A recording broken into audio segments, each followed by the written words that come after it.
Por favor, te puedes callar, gracias. Yo no puedo, o sea, yo no puedo creer lo que me está pasando a mí. Ya.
Listo, entonces. Buenas tardes para todos los que se están conectando. En pantalla estamos viendo a la doctora Manuela Gómez, al doctor David Guillón y quien les habla, Ángela Andrade. Vamos a dar unos 2 minutos más de espera mientras los espectadores se siguen conectando para iniciar con nuestra charla del día de hoy. ¿Listo? Muchas gracias por estar aquí.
Bueno, nuevamente buenas tardes. Es un gusto para nosotros saludarlos el día de hoy. Yo creo que podemos ir iniciando. Doctora Manuela, ¿qué le parece?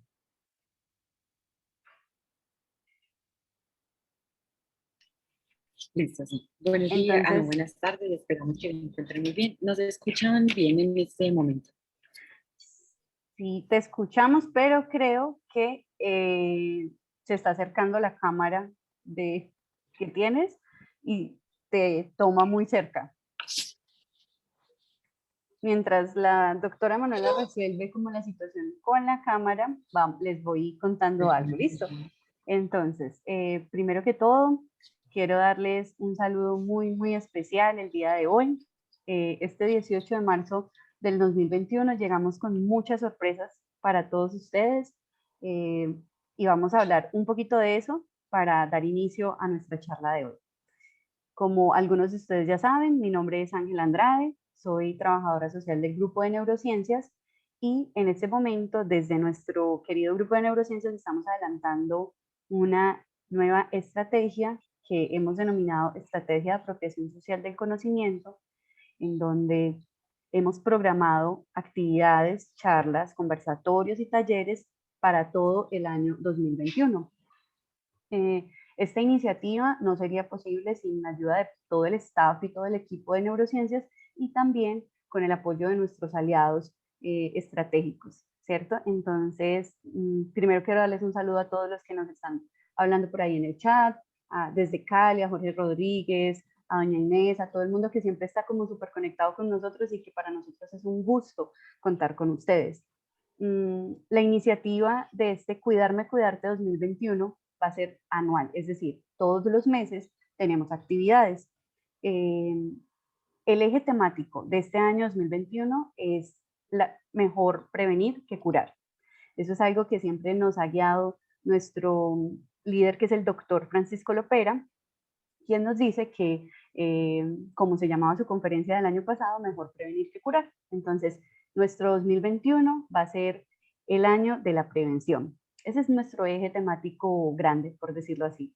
Cada mes tenemos un eje temático puntual. El de este mes de marzo es seguridad del paciente. Vamos a iniciar el día de hoy con la charla Importancia del consentimiento informado en la atención en salud. Tenemos varias preguntas sobre qué es el consentimiento informado, para qué sirve, por qué, cómo se firma, qué es eso. Y tenemos además el día 26 y 27 de marzo un taller de cuidadores. Ese taller de cuidadores está liderado por el grupo de enfermería de nuestro equipo de neurociencias. Para ese taller vamos a tener una alianza súper importante con la Facultad de Medicina de la Universidad de Antioquia, quien nos va a ayudar como a que toda esta actividad del taller de cuidadores sea certificada. ¿Listo? Entonces necesitamos que si quieren asistir, estén súper pendientes de nuestras redes sociales, el Instagram, el Facebook, por ahí vamos a estar compartiendo toda la información. ¿Listo? Algo más que queríamos comentarle, y ya para cerrar y darle paso a la doctora Manuela, es que queremos darles como un abrazo a la distancia, sabemos que el año pasado y que el inicio de este año han sido desafiantes para todos nosotros, ¿cierto?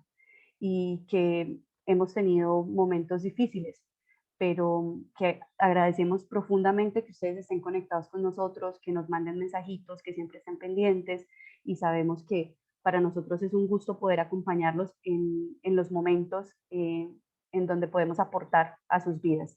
Desde nuestro equipo de neurociencias, los abrazamos a la distancia y le damos la bienvenida a la doctora Manuela Gómez. Doctora, muchas gracias.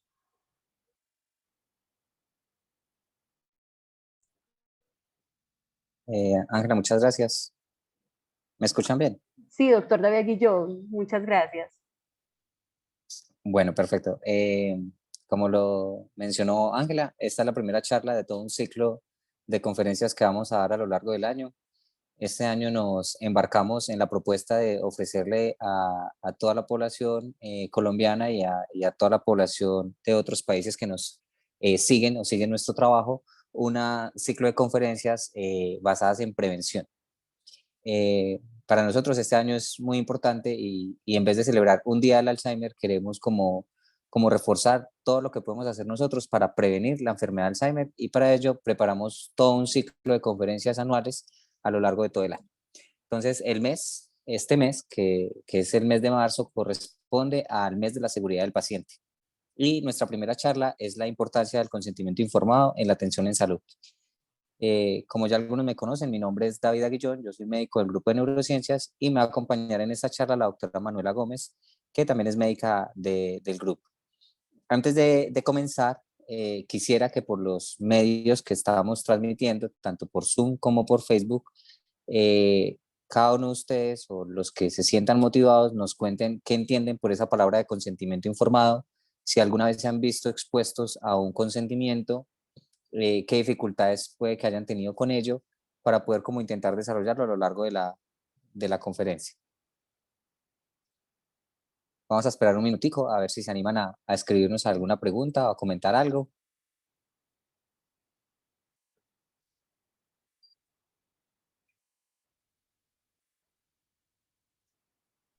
Doctor David, nos preguntan por Facebook que en algún momento han tenido que firmar un consentimiento cuando les dan cierto tipo de medicamentos. Entonces, que un médico les ha mandado un medicamento y que les hacen firmar como un papel para poder empezar a tomarlo. Muy bien. Mónica nos dice que el consentimiento informado es el certificado que da el paciente a su representante para hacerle un procedimiento. Y Lina María nos dice que es dar la autorización al uso de información personal o realización de algún procedimiento. Ahora, cuando ustedes han firmado estos documentos que llamamos consentimiento informado, ¿alguno de ustedes se ha detenido a leer qué es, qué información tiene, qué están autorizando?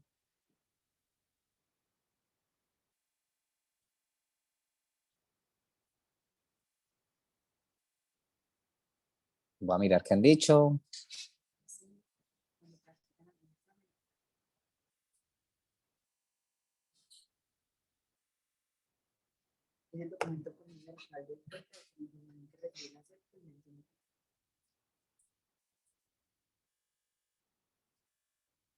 Muy bien.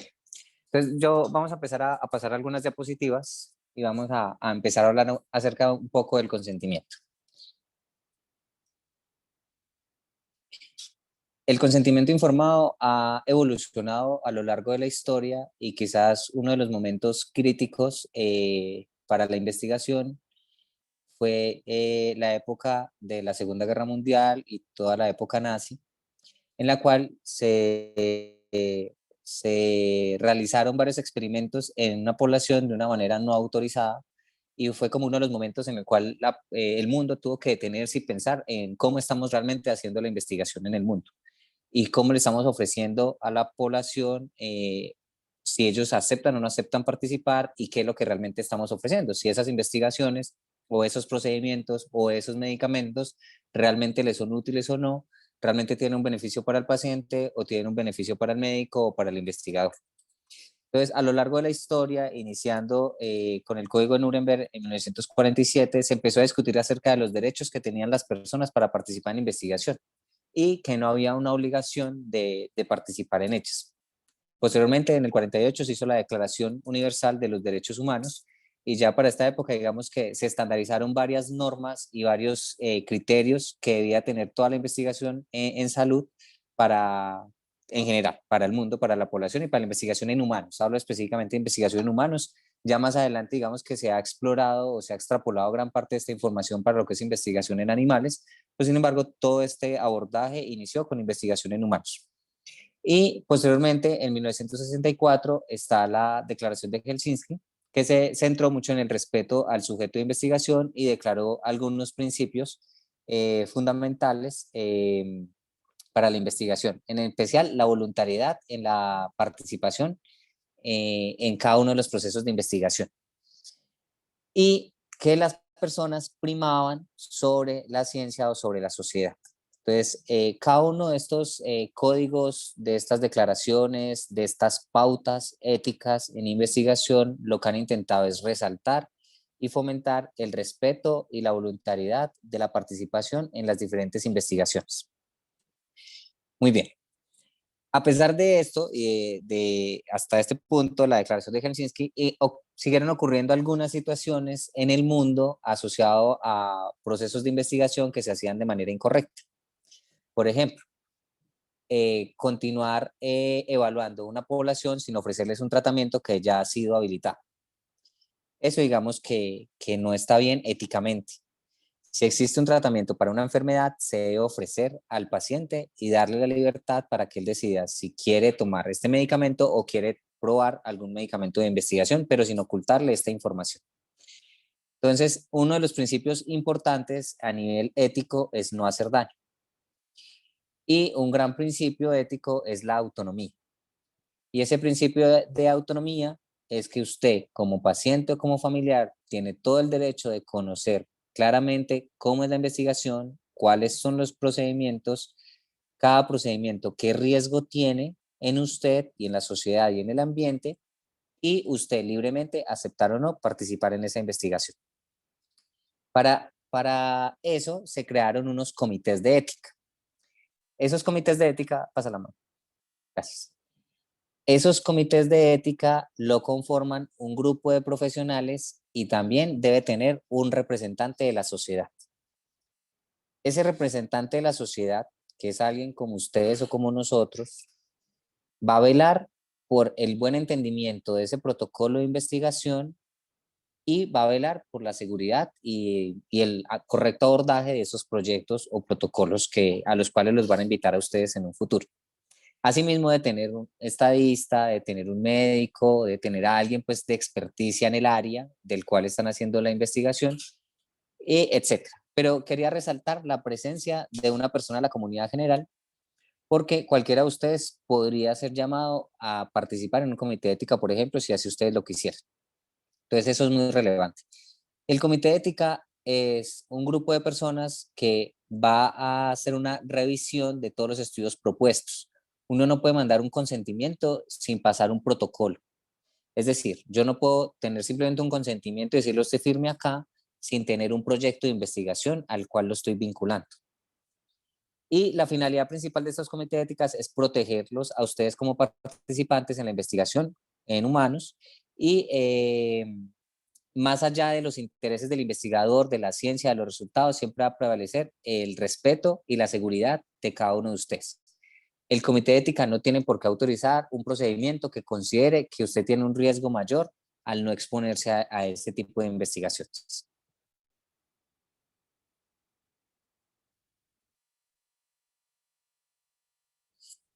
Muy bien. El proceso de consentimiento informado, y quiero recalcar esa palabra de proceso de consentimiento informado, no es la firma de un papel. Y quizás muchos de nosotros fallamos en que en nuestro concepto el consentimiento informado es firmar un documento. Y no. El proceso de consentimiento informado, como lo recalco, es un proceso. Son diferentes etapas que me van a llevar finalmente a firmar ese documento que también se llama consentimiento informado. Pero quiero que de esta charla nos quede el mensaje que el consentimiento son varias etapas y que pueden iniciar con una conferencia, pueden iniciar con una reunión individual con el médico, pueden iniciar con un video que me manden, puede iniciar con que me entreguen el documento físico para que yo lo pueda leer, lo pueda analizar y pueda hacer preguntas. La forma como se haga ese proceso puede variar de acuerdo a los diferentes centros de investigación. Lo importante es que no lleguen directamente a firmar el documento, porque uno no puede firmar un documento autorizando algo que no conoce. Entonces, ahí lo recalco mucho. Esta resolución 2378 es una resolución que habla de buenas prácticas clínicas en salud y refuerza o tiene este constructo o concepto de consentimiento informado. Como les digo, hay varias etapas que uno puede tener y cualquiera de ellas está bien, en la medida que genere una comprensión por parte de la persona que va a ser vinculada a la investigación. Después de ello, lo que debería hacer ese investigador o ese médico que le está pidiendo firmar el documento es hacerle unas preguntas de verificación para comprobar si usted leyó y entendió lo que le están proponiendo en ese proyecto de investigación y en ese documento de consentimiento informado. Solucionarle todas las inquietudes. Cualquier inquietud es importante. Y es importante que nosotros, como sujetos de investigación o como personas que asistimos a un hospital o que nos vamos a someter a un procedimiento, preguntemos todo lo que se nos venga a la cabeza. Porque ese momento es muy importante para que usted conscientemente firme el documento. Entonces tenemos una primera etapa que es de conocimiento, que hay diferentes modelos o formas de realizarlo. Una segunda etapa que es de verificación de que esa información está realmente comprendida. Una tercera etapa que es de aclaración de dudas, de escuchar esas preguntas. Y una última etapa que ya sería la firma del documento informado. La firma de ese documento informado, que nosotros normalmente conseguimos como si fuera lo único de ese proceso de consentimiento informado, es simplemente la comprobación de que el proceso que he mencionado se realizó de una forma correcta, que sus dudas fueron aclaradas, que estuvo presente algunos testigos verificando que esa información se le dio a usted de una forma clara, veraz, oportuna y que se le aclararon todas sus inquietudes. Y en ese documento debe firmar usted como paciente, testigos y el investigador, sea un investigador, sea un médico o cualquier otra persona que sea delegada por el comité de ética. El proceso de consentimiento informado es un acto libre, no puede existir coerción absoluta, por parte del clínico o por parte de cualquier otra persona que esté involucrada en este proceso, usted como sujeto de investigación, como paciente, como participante, debe ser libre de decidir si quiere o no quiere participar. Hay momentos, y creo que ahorita lo nombrará Manuela, en los cuales, digamos, usted entra a un servicio de urgencias inconsciente, no logran contactar su familia, y en ese caso el médico tomará la mejor decisión que clínicamente considere que es mejor para usted y aceptará realizar un tratamiento que considere que le va a salvar su vida. Si el procedimiento no puede esperar a que usted recobre el conocimiento o llegue un familiar, se tiene que hacer eso. Pero si su vida está en riesgo, es el médico el que debe decidir. Pero soy claro en que es la única situación excepción en la cual otra persona, diferente a su núcleo familiar, a su representante o usted, va a tomar la decisión de participar en un procedimiento. De resto, siempre debe ser usted de forma libre el que debe decidir. Muy bien. Otra cosa muy importante, la competencia para decidir. Nosotros como grupo de neurociencias tenemos una población muy grande y muy amplia de pacientes con demencia debido a enfermedad de Alzheimer, con demencia debido a enfermedad vascular, como el CADASIL, demencia frontotemporal, enfermedad de Parkinson que progresa a una demencia por enfermedad de Huntington, etc. Cuando nosotros como médicos o clínicos declaramos que esa persona está en un estadio de demencia, en ese momento esa persona pierde la capacidad de decisión y requiere de un representante legal.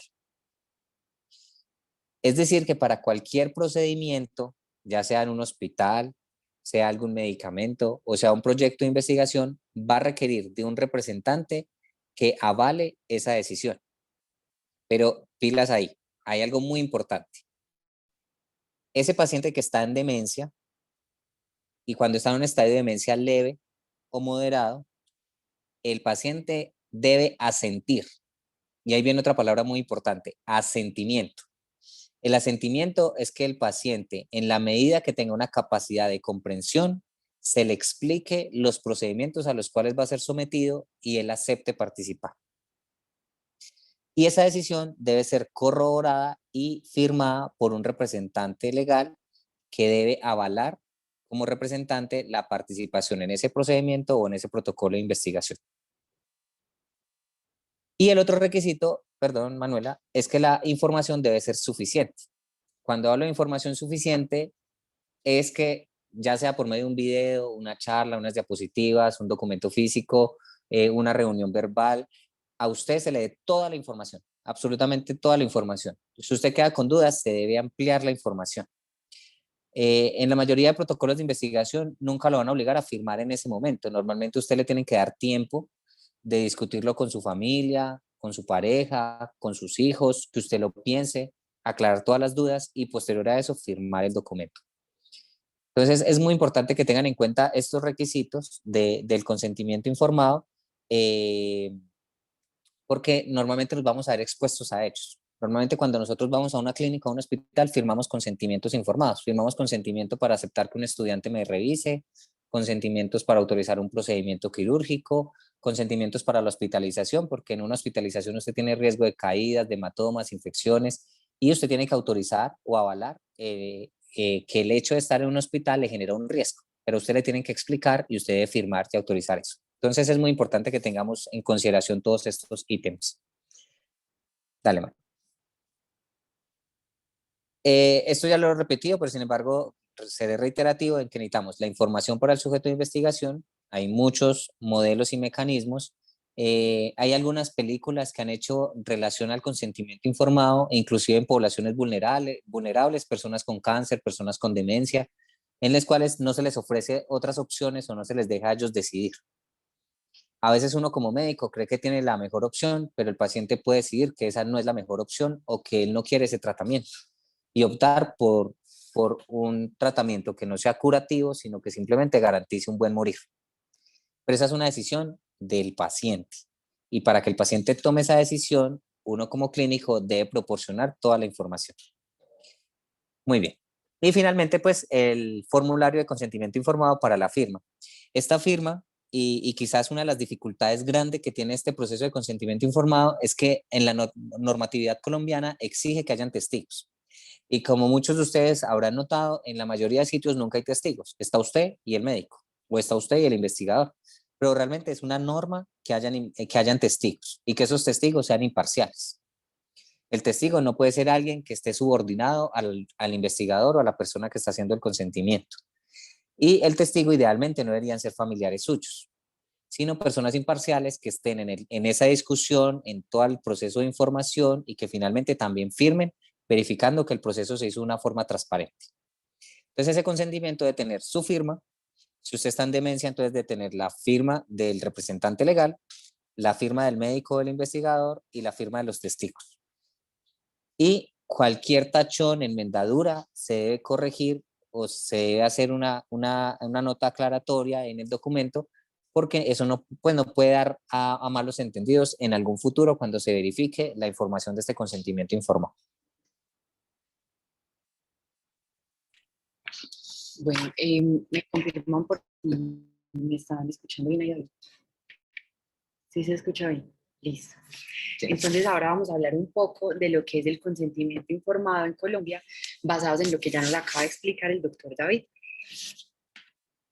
Entonces, antes en Colombia, no solo en temas de consentimiento informado, sino en general en la relación médico-paciente, había un modelo muy paternalista. ¿Qué significa esto? En un modelo paternalista es el médico quien tiene la única palabra y quien toma las decisiones. Es decir, llega un paciente, tiene una enfermedad y el médico le dice, este es su diagnóstico, este es el tratamiento disponible, esto es lo que usted va a hacer y punto. Ese es un abordaje muy paternalista. Antes los pacientes no tenían, por decirlo así, tanta voz y voto en su proceso de enfermedad. Con el paso de los años se fue cambiando esa relación médico-paciente paternalista por una relación más basada en la responsabilidad de ambos sujetos. Entonces, el médico le da una información al paciente, le cuenta sobre su proceso de enfermedad, le habla de las opciones terapéuticas disponibles, de los posibles tratamientos, del pronóstico de la enfermedad y juntos el médico y el paciente toman la mejor decisión para el paciente. Entonces se pasó de un modelo en el que el médico era quien mandaba y tenía la palabra de cómo se iba a tratar un paciente, a un modelo en el que entre los dos encontraban la mejor alternativa para el paciente. Cuando esto sucedió, entonces ya se le dio más importancia al proceso del consentimiento informado. Antes se decía, por ejemplo, este es el medicamento que usted debe tomar a estas dosis, listo. Ya después se empezó a hablar de consentimiento y se le empezó a preguntar al paciente si estaba de acuerdo, se le explicaron los riesgos, se le explicó el pronóstico y eso cambió la relación. Entonces ya en este momento el paciente debe poder decidir de acuerdo con sus propios valores, con sus creencias, con sus expectativas, qué es lo que quiere de su proceso de salud y el médico debe estar ahí para acompañar esas decisiones. Es cierto que nosotros los médicos siempre damos la información de una manera que sea clara, pero siempre debemos procurar que el paciente nos asegure que entendió y que esté tomando la mejor decisión. Entonces, en la sentencia T401 del 94 empezó a hablar por primera vez de consentimiento informado aquí en Colombia. Y esta sentencia dice que toda persona tiene derecho a tomar las decisiones que determinen el curso de su vida. Esta posibilidad es una manifestación del principio general de libertad consagrada en la Carta de Derechos como uno de los postulados esenciales del ordenamiento político constitucional. Resumido eso, nuestra Constitución nos da el derecho de que seamos nosotros como pacientes quienes tomemos todas las decisiones que van a determinar el curso de nuestra vida. Antes era el médico, ahora debe ser el paciente guiado por el médico. Y ese derecho que yo tengo es de aceptar o de denegar o de rechazar aquello que se me propone después de que me dan la información adecuada. Entonces, eso me imagino que ya lo han vivido, si han consultado alguna vez o han tenido que aceptar, por ejemplo, una cirugía o un tratamiento. Después de que el médico da la información, ustedes pueden decir si aceptan o rechazan eso. Y esto es un derecho fundamental que nosotros tenemos en nuestro país y que se respeta en el mundo. Fueron pasando los años y se desarrolló una política de seguridad del paciente. Entonces, el objetivo de las políticas de seguridad del paciente es prevenir que ocurran situaciones que pongan en riesgo la seguridad de los pacientes, reducir y, si es posible, eliminar los eventos adversos de forma que hayan instituciones seguras. Entonces, cuando hablamos de una institución segura, es una institución en la que los riesgos de la atención en salud sean los mínimos posibles. Y en estas políticas de seguridad del paciente, entonces ya no solamente es un consentimiento informado. Estos lineamientos para la política de seguridad del paciente incluyen muchos temas. Por ejemplo, ¿cómo voy a reducir la presentación de infecciones asociadas a la atención en salud? ¿Cómo voy a reducir los riesgos asociados a la dispensación de medicamentos? ¿Cómo voy a reducir los riesgos asociados o las complicaciones de procedimientos, por ejemplo, quirúrgicos o de procedimientos menores? Y la idea es que todas las instituciones de salud sean lo más seguras posibles para los pacientes. Incluso estas políticas de seguridad hablan de cómo reducir el cansancio del personal de salud, porque eso también pone en riesgo a los pacientes. Y una de las políticas de seguridad del paciente es garantizar la funcionalidad del procedimiento del consentimiento informado.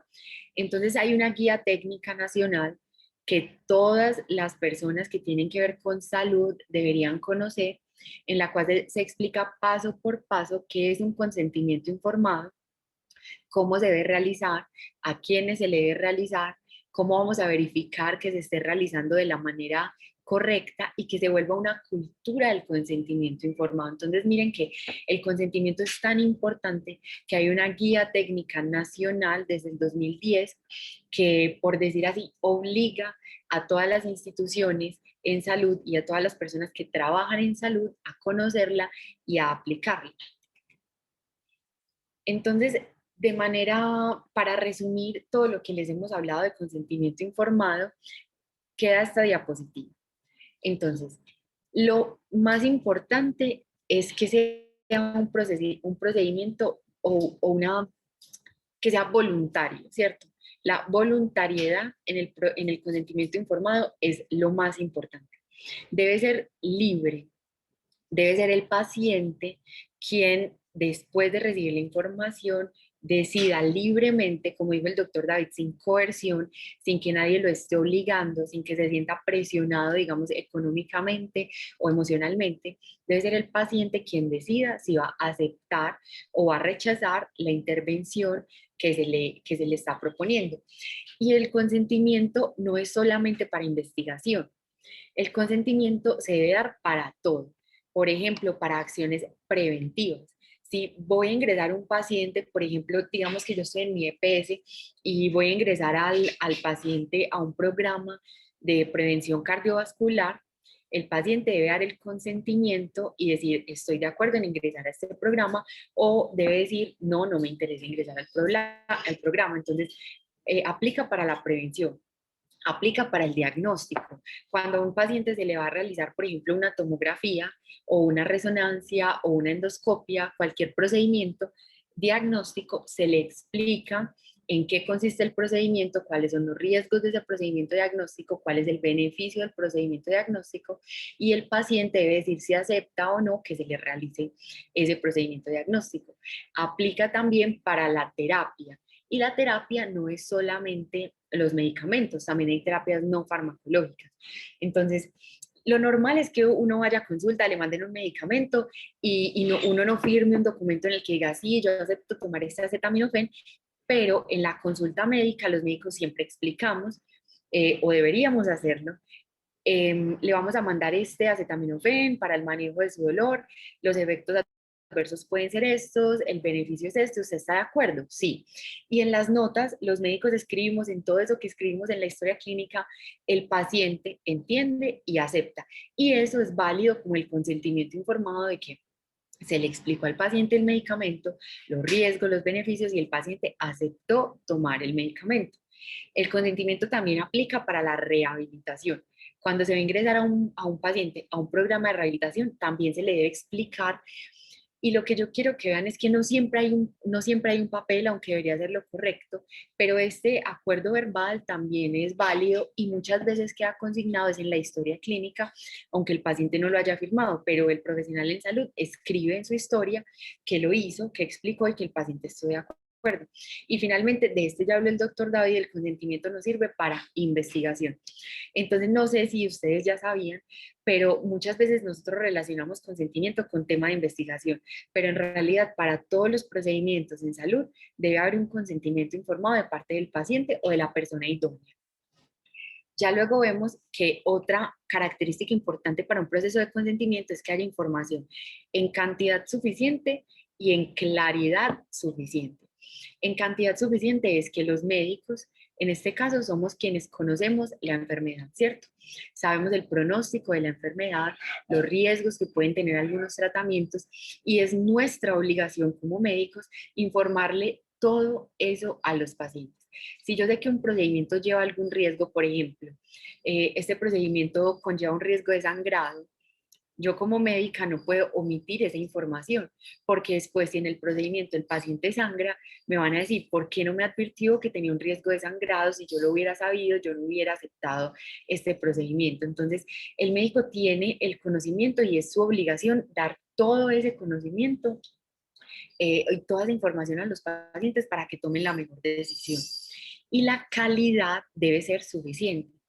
Si yo le estoy hablando a una persona que de pronto no ha tenido mucha escolaridad, es diferente las palabras que voy a usar si le estoy explicando el consentimiento a otro médico.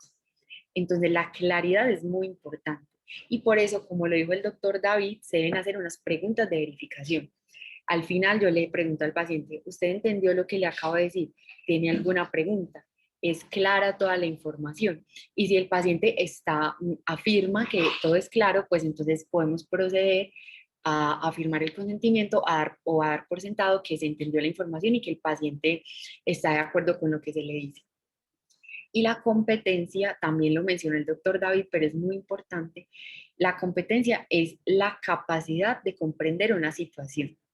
Si yo le estoy explicando en términos muy complejos algo a alguien que de pronto no me lo entiende, tal vez esa persona no está en competencia de afirmar o de negar un procedimiento o su participación en un estudio. Y es ahí cuando recurrimos a representantes legales o en caso de urgencia, pues a un miembro de la familia que sí esté en capacidad de comprender esa información, de comprender esa situación y de aceptar o rechazar un procedimiento. Entonces, este es el resumen.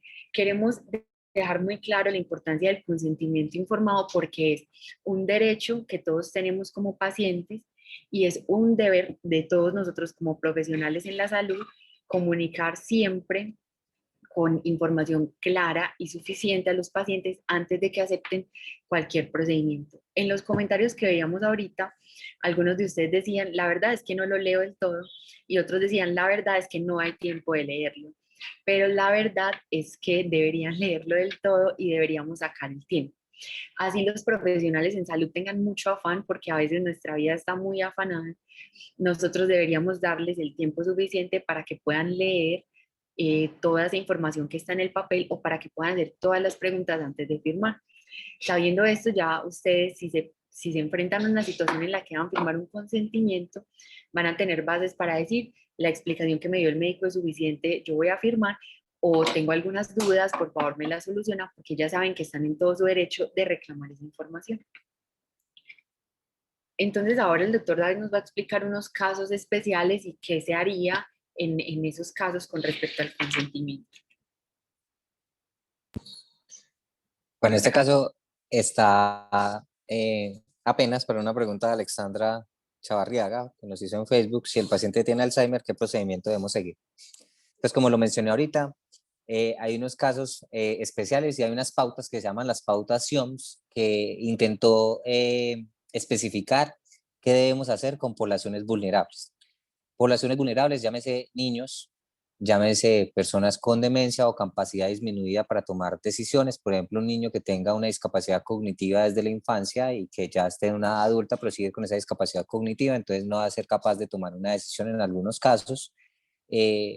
Personas en la cárcel o privadas de su libertad, u otras poblaciones vulnerables, ¿cierto? Se crearon esas pautas y esas pautas, digamos, dan ciertas orientaciones a los investigadores de saber cómo tratar o cómo enfocar esa vulnerabilidad sin afectar a cada una de esas poblaciones o esas personas. En el caso de los pacientes con demencia, es una población vulnerable. Ellos tienen una capacidad disminuida, pero pilas ahí en charlas anteriores y en momentos previos del año pasado, en eventos que hemos hecho en el grupo de neurociencias, hemos explicado la diferencia entre deterioro cognitivo leve y demencia. El deterioro cognitivo leve es una antesala a esos procesos de demencia. Estar en deterioro cognitivo leve no implica que yo voy a tener demencia, y eso es muy importante tenerlo en cuenta. Un gran porcentaje de personas con deterioro cognitivo leve pueden revertir a una cognición normal. Y hago este énfasis porque las personas que están con ese diagnóstico de deterioro cognitivo leve tienen capacidad de decisión y ellos pueden firmar su consentimiento informado. Diferente a lo que decía ahorita, si ya el médico puso en la historia clínica demencia por enfermedad X, ¿cierto? Cualquiera que sea las causas de la demencia, ya en ese momento la persona pierde esa capacidad de decisión y ya debe haber un representante legal o un familiar al menos que respalde esa decisión. Entonces, ¿cómo es el proceso? ¿Qué es lo que pregunta Alexandra? Lo mismo, ya no nos sentamos solo con el participante o la persona con demencia, sino nos tenemos que sentar con la persona con demencia y con el cuidador, representante legal o familiar que esté a cargo de ese paciente con demencia. Debemos brindarles toda la información y hacer todo el proceso que hemos explicado durante esta charla. Aclarar las dudas y permitir el asentimiento. Pilas porque los pacientes con demencia en estadio leve y moderado tienen cierto grado de comprensión y al menos de entender si voy a tomar una muestra de sangre, si le voy a hacer una evaluación médica, si le voy a examinar, si le voy a tomar la presión, y todo eso son procedimientos que él debe aceptar. Lo mismo si yo lo meto en una investigación que va a tener un medicamento, un producto de investigación, etc. Y ya él debe firmar en la medida que sea posible, listo, de colocar su nombre con su puño y letra, en la medida que él tenga esa capacidad, y esa respuesta o esa afirmación que él dio debe estar respaldada por un representante legal, un familiar o el cuidador. Eso debemos hacer en el caso de un paciente con demencia. En el caso de los niños menores de 14 años, funciona igual, en el sentido de que los niños deben asentir. Si yo lo invito a una investigación y el niño aquí me hace una pataleta de que no quiere tomarse la muestra de sangre, no se va a tomar la muestra de sangre. Así el papá insista, el niño tiene toda la capacidad de comprender que es una muestra de sangre y si no quiere no se le puede obligar. Eso se llama asentimiento. Entonces es muy importante que lo tengamos en cuenta porque no podemos vulnerar este tipo de poblaciones. Había otra pregunta en el chat de Facebook, de Zoom, que es una persona con depresión. Entonces, la depresión es un espectro también muy amplio. Y digamos que en depresiones leves y moderadas, la persona tiene completa capacidad de decisión. Existen depresiones, depresión mayor, o en el caso, digamos, de personas que tienen una depresión mayor con ideación o intento suicida, que están hospitalizadas. En algunas situaciones muy puntuales, el clínico puede pensar en beneficio del paciente y tomar alguna decisión o considerar que la persona en ese momento no tiene una capacidad de decisión. También puede asociarse a consumo de medicamentos o a estados de psicosis que puede ocurrir en algunos episodios depresivos mayores, en el cual la persona puede estar en un episodio psicótico y en ese momento la persona no tiene una capacidad de decisión. Entonces no lo podemos generalizar. Listo, pero sí pueden haber eventos muy puntuales y casos muy específicos de personas con depresión en los cuales el médico pueda definir que esa persona no tiene una capacidad de decisión en ese momento. Posteriormente la puede recuperar. Diferente al paciente con demencia que no va a recuperar esa capacidad de decisión. Ahora, es que yo estaba en un proyecto de investigación y cuando yo entré yo no tenía demencia, yo estaba sano o mi familiar entró sano. ¿Qué pasa? Si el protocolo que me explicaron es el mismo y no cambia en lo absoluto, no hay ningún problema porque usted aceptó, estando cognitivamente sano, en que iba a participar, entonces no hay que hacer nada más. Pero si se modifica una letra, un punto o cualquier procedimiento, que agregar una muestra de sangre, que agregar una resonancia, que agregar una visita del médico, cualquier cosa que sea una modificación a lo que usted le explicaron inicialmente, así sea muy sutil, se debe firmar nuevamente un consentimiento informado con esos cambios y en ese caso ya debe ser un representante el que acepte la continuidad de la participación en este tipo de investigaciones. Ahora, es muy importante considerar el pensamiento de ese paciente con demencia o los pensamientos previos con relación a yo quisiera o no quisiera participar en un proyecto de investigación, yo quisiera o no quisiera estar en una UCI en algún momento intubado con un montón de cables o no. Es importante conocer y por eso es importante hablar. Y a veces hay conversaciones que no tenemos con nuestros familiares, pero hay cosas que es importante saber qué piensa mi papá, qué piensa mi mamá, qué piensa mi hermano, de si ocurre una situación de emergencia o de salud, el que quisiera hacer. Él quisiera ser donante de órganos o no. Para eso serían ustedes los familiares los que harían ese consentimiento o esa autorización. Pero es importante conocer cuál era la percepción y cuál era qué opinaba esa persona cuando estaba cognitivamente sana, ¿cierto? Entonces eso es muy relevante. Y el otro caso, el último caso, en situaciones de emergencia, que ahorita lo mencioné también, si no es posible obtener el consentimiento informado de la persona, se intentará ubicar un representante, un familiar. En caso de que no lo hubiese, el médico puede llegar a tomar la decisión que considere clínicamente que es la mejor para poder salvar la vida, y eso solo es cuando la vida de la persona está en riesgo y de realizar o no un procedimiento. Por ejemplo, si tiene que entrar a cirugía y no hay nadie y la persona está inconsciente y si no entra se va a morir, pues no vamos a firmar ningún consentimiento y en ese caso pues se llevará a la sala de cirugía. No sé si haya alguna inquietud. Bueno, con la enfermedad de Parkinson en algunos casos puede llevar a un deterioro cognitivo leve y en esos casos, como lo mencioné ahorita, tiene capacidad de decisión.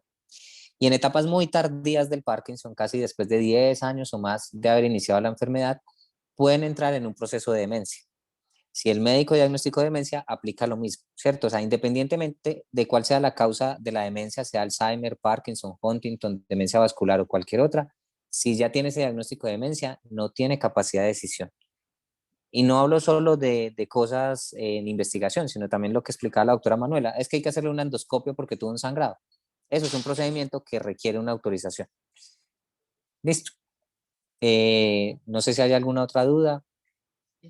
A ver si No veo. como pacientes el médico o todas estas cosas, ¿cuál es la ley a la que podemos acceder como pacientes?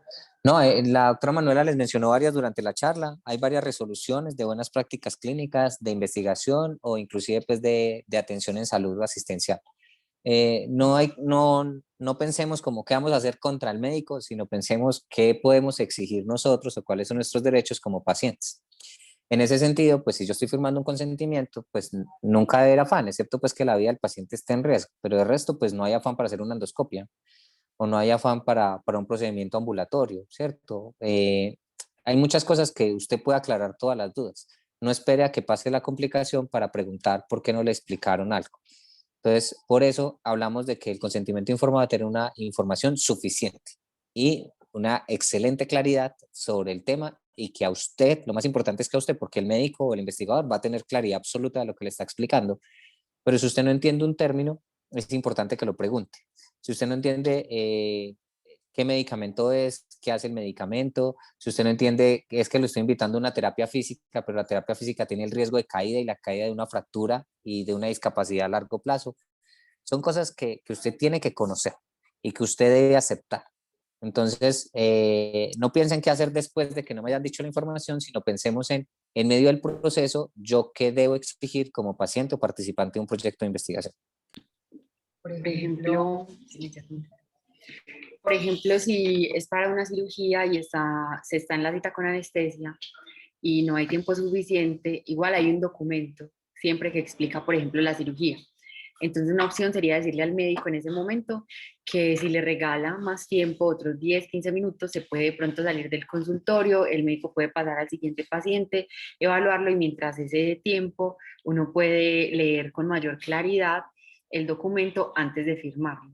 Entonces, como lo dice el doctor David, es un derecho, no se trata pues como de ponernos en contra del personal de salud, pero sí de decir, manifestar abiertamente, no he entendido el procedimiento, necesito más tiempo o necesito hablarlo con alguien si es el caso, o necesito informarme y luego proceder a la firma. Yo entiendo que a veces hay consultas solo de 20 minutos, pero cuando son cosas así que son muy relevantes, por ejemplo, no sé, supongamos iniciar una terapia, supongamos mandar algo para el dolor, no es como un procedimiento tan grande, pero si van a empezar, no sé, una quimioterapia, un medicamento que es nuevo, esas consultas generalmente tienen más tiempo para poder explicar a mayor profundidad eso.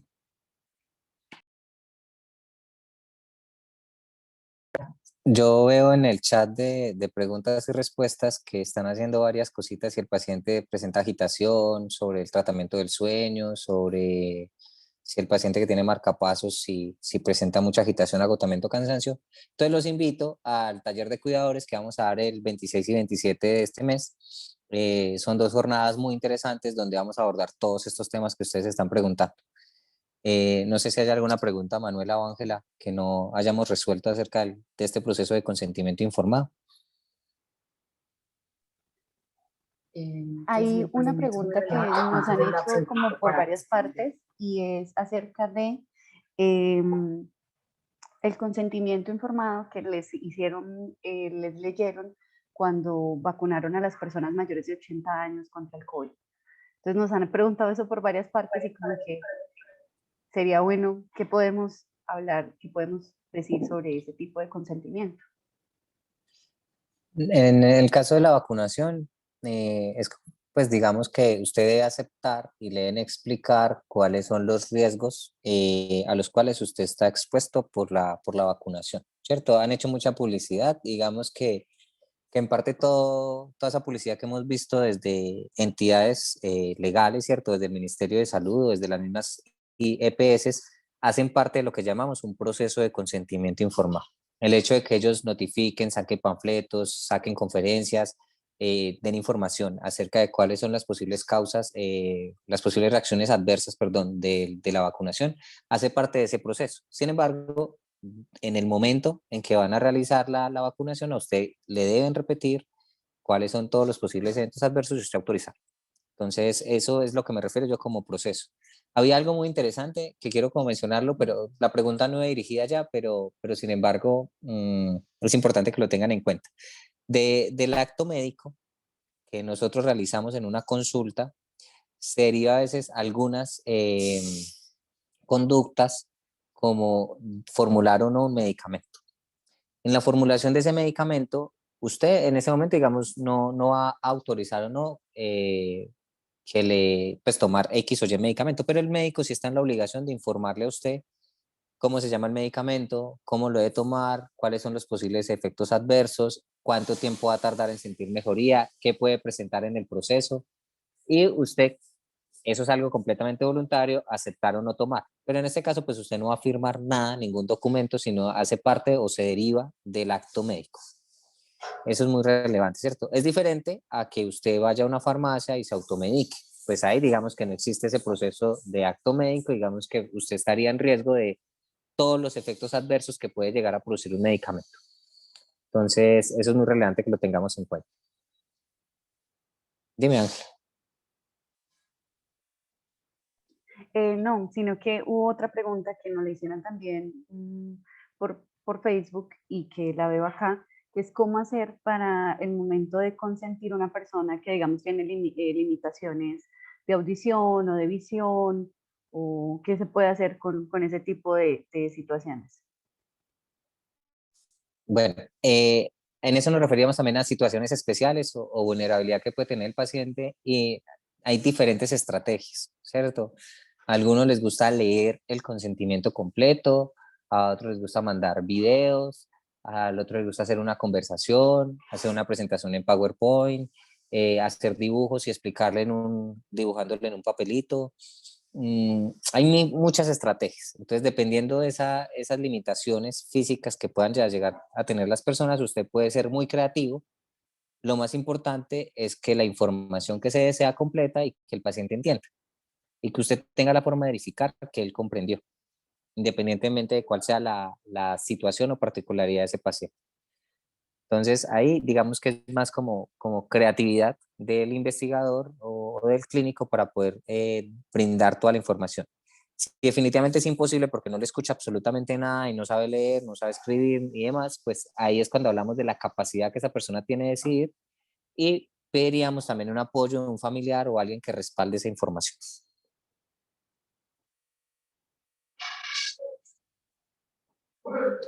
Hay otra pregunta. Acá hay otra pregunta. Bueno, no, más bien como una observación. Apágate tu micrófono. David, apágate tu micrófono. Hay una observación y es aclararle a las personas que en cualquier momento pueden retirar su consentimiento de participación en una investigación y eso no es motivo para sanciones o represalias, es completamente cierto. Nosotros siempre que ingresamos a alguien aquí a una investigación, le decimos que es voluntaria la participación y en cualquier momento se pueden retirar. Tenemos estudios que duran muchos años y el participante ingresa por decir, hoy es un estudio que se planea a 5 años. Si en cualquier momento de esos 5 años el participante dice, yo no deseo continuar porque me voy a ir de viaje, me voy a mudar del país, simplemente porque no quiero participar, porque siento que esto representa un riesgo para mi salud, o porque no tengo tiempo, porque no puedo por el trabajo, el participante puede retirarse del estudio y no hay ninguna sanción por eso, ¿cierto? También, por ejemplo, lo mismo pasa con una cirugía. Si uno da el consentimiento, pero antes de entrar al quirófano sucede algo que hace que la persona cambie de opinión, también se puede retirar un consentimiento. O sea, un consentimiento no obliga a que, listo, si usted ya, por ejemplo, dio el consentimiento para donar sangre y en el momento en el que ya van a hacer la canalización le dio mucho miedo, entonces ya lo obligan y lo amarran y tiene que donar sangre, eso no es cierto. Entonces el consentimiento se puede retirar en cualquier momento. ¿Qué pasa? Para eso es que debería ser un consentimiento con información suficiente, de modo que no se tenga que llegar a ese extremo, por ejemplo, de estar a punto de una cirugía y el paciente retirar el consentimiento o una situación parecida. Ahí para complementar, usted tiene varias opciones cuando quiere retirarse de una investigación y el investigador, especialmente hablo de investigación, el investigador se las puede ofrecer. Una es anonimizar los datos, es decir, dejar toda la información clínica o la investigación o las evaluaciones que le hayan hecho, pero quitar todos los datos que lo identifiquen a usted como el paciente. Es decir, dejar solo como los puntajes o las pruebas o la información muy puntual de la investigación. O la otra es destruir toda la información y retirar absolutamente todos sus datos y retirarse usted de la investigación. Entonces, a usted le pueden ofrecer eso. En el caso, por ejemplo, de muestras biológicas, lo que nosotros ofrecemos a los participantes es incinerar la muestra y de entregarle un acta de incineración de esa muestra de sangre, por ejemplo, ¿cierto? Entonces, eso es importante que se le aclare al paciente y eso debe estar registrado o documentado dentro del consentimiento informado. Así como también dentro de ese documento de consentimiento de estar cómo o cuáles son los canales en los cuales usted se puede contactar si durante el proceso de investigación usted tiene alguna inquietud. Si usted considera que algo no está bien hecho o si usted se vio vulnerado por alguna manera, ¿cómo usted puede contactar tanto al comité de ética o a los investigadores para aclarar cualquier duda? Eso también debe estar explícito en el documento de consentimiento informado. Y algo muy importante es que usted debe tener una copia de ese consentimiento. Se me nos ha olvidado decir eso. Dentro de la normatividad también está explícito que usted lo firma el investigador, lo firman los testigos y a usted como paciente o como participante le deben entregar una copia del documento para que usted la guarde y para que la tenga de respaldo y también para que pueda consultarla en cualquier otro momento. Acá hay otra, y es si el procedimiento es relevante, cuánto es el lapso de tiempo para responder. Entonces, ahí sí es un poco complicado porque como lo hemos hablado a veces, las EPS restringen el tiempo de consulta porque hay varios pacientes esperando y, por ejemplo, uno no se puede quedar una hora explicando un procedimiento a un paciente porque entonces se atrasan todos los pacientes de ahí para allá. Lo que yo sugeriría en ese caso es, si la información no quedó clara, hablarle al médico en ese momento y decirle que va a pedir otra cita en la cual se va a tomar una decisión. Es decir, si yo en una consulta le digo como que vamos a empezar un tratamiento que requiere el consentimiento porque tiene muchos efectos adversos o algo, hablando por ejemplo de una quimioterapia o de una radioterapia, y hay apenas 20 minutos, se puede llegar al acuerdo con el médico de, no, pues permítame, yo voy a mi casa, lo pienso, me informo, leo la información que ustedes me comparten y en una próxima cita dar el consentimiento para acceder a ese procedimiento. Y hay un par de preguntas que yo creo que para terminar, Ángela, lo que repetí ahorita, en el caso de personas sordomudas, aplica como una población vulnerable. Y ahí juega la creatividad del investigador, ¿cierto? Con imágenes, formas de explicar, escribir, no sé, hay muchas cosas que el investigador puede hacer para que la persona que tiene una capacidad visual, al menos por medio de esas filminas, logre comprender lo que usted le está intentando explicar. Obviamente son situaciones muy complejas, pero de alguna manera, y en esos casos valdría la pena tener un respaldo de un familiar o alguien que esté acompañando todo ese proceso y pueda como dar fe de lo que usted le explicó. Y Mauricio nos decía algo muy importante, en todos los procesos de investigación nunca puede haber una coerción. Y una coerción es plata, una coerción es, pero yo le doy los medicamentos de aquí en adelante o yo le doy citas de aquí en adelante si usted participa. Eso es coercionar al paciente o al participante y eso está prohibido. ¿Listo? Entonces eso también que quede muy claro y gracias Mauricio pues por mencionarlo. Ahorita hay otra charla, entonces yo creo que debemos como parar. Muchas gracias a todos. No sé si Ángela tenga algo más que mencionar. Bueno, muchas gracias, doctor David Guillot, muchas gracias, doctora Manuela Gómez. Creo que este es un tema muy, muy importante para todos los que en algún momento somos pacientes y queremos ser responsables con nuestros procesos médicos y también pues saber cuáles son nuestros derechos y cuáles son nuestros deberes en la consulta médica. Creo que este ha sido un buen inicio para nuestro año 2021. Cuidarme, cuidarte 2021, mejor prevenir que curar. Recuerden que vamos a tener actividades durante todo el año y que cada mes va a tener un eje temático diferente. El mes de marzo es seguridad del paciente y vamos a tener esta actividad que acabamos en este momento. Ahora tenemos un grupo de apoyo con la doctora Camila Úsuga, que es una psicóloga que nos va a hablar sobre el manejo del estrés en pandemia. Ahora en el chat les voy a dejar el enlace para que se puedan conectar. Esa actividad es por mí. ¿Listo? Entonces ya en ese momento están saludando y dando apertura. Les recuerdo que tenemos el taller de cuidadores de 2 jornadas, el 26 y 27 de marzo. También va a ser por Zoom. Les estaremos informando, les estaremos mandando como los enlaces a cargo de los profesionales del grupo de neurociencias y en alianza con la Facultad de Medicina de la Universidad de Antioquia. Estaremos informándolos. Recuerden que para nosotros es muy importante contar con toda la participación de ustedes. Síganos en nuestras redes sociales, Facebook Grupo de Neurociencias de Antioquia y en Instagram @neuroudea. Eso creo que sería todo por hoy. Muchas gracias a ustedes por participar y ya les voy a dejar el enlace en el chat. Que tengan una excelente tarde. Muchas gracias, que estén muy bien. Hasta luego. Muchas gracias. Feliz tarde.